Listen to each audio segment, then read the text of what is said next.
Good morning po, Yusek.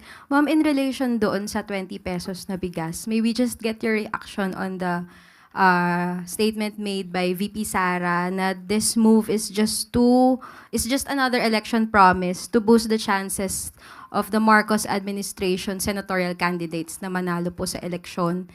Binubudo lang daw po natin yung taong bayan. Unang-una po, matagal na po nilang ini-issue na mukhang hindi kakayanin ng Pangulo ang aspirasyon na magkaroon at mag-deliver ng bigas sa halagang 20 pesos kada kilo. Ngayon po, na unti-unting natutupad ang aspirasyon na ito ng Pangulo. Bakit muli na naman silang nagsasalita, nagiging negatibo? Muli, uulitin natin, ang gusto po ng Pangulo, ng Pangulong Marcos, ay ma-deliver sa taong bayan ang bigas sa murang halaga. Noon pa po ito. Pero ngayon po'y nagsusumikap ang ating pamahalaan, ang ating Pangulo na matupad ang aspirasyon na ito.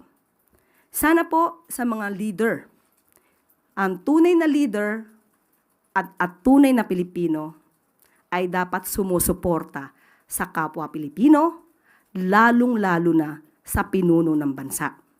Huwag sanang pairalin ang crab mentality at huwag maging anay sa lipunan. Magkaisa tayo para matupad ng Pangulo at ng pamahalaan ang mga aspirasyon para sa taong bayan.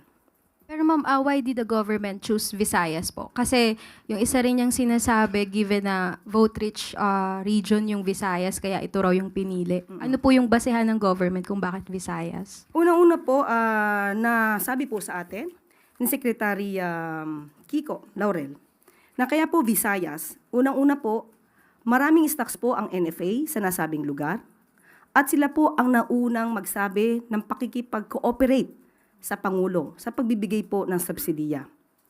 Kaya po nauna po ang Visayas areas. Ito rin po ay pinatotohanan po ni Governor Gwen Garcia.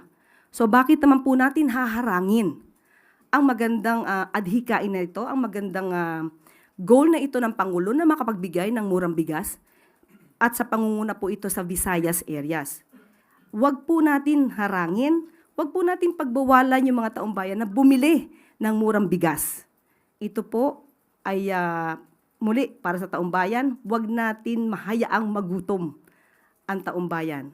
Hindi porkit po mura ang bigas, sasabihin na panghayop ang nasabing bigas. Liliwanagin lamang po natin. Ang ibebentang bigas ay yung bigas po na nabibili ngayon sa halagang 33 pesos. So wag po nating maliitin ang mga farmers natin dahil local farmers po manggagaling ang bigas na ito. Kapag po sinabi, ninuman, na ito ay panghayop na bigas, minamaliit po natin ang mga farmers natin na nagbebenta po sa NFA, sa ating gobyerno. So, wag po nating hayaan dahil ang bigas po na ito ay talagang nabibili na po. Marami na pong bumili ng bigas na ito sa halagang 33 pesos. Same po, parehong bigas po ang ibebenta.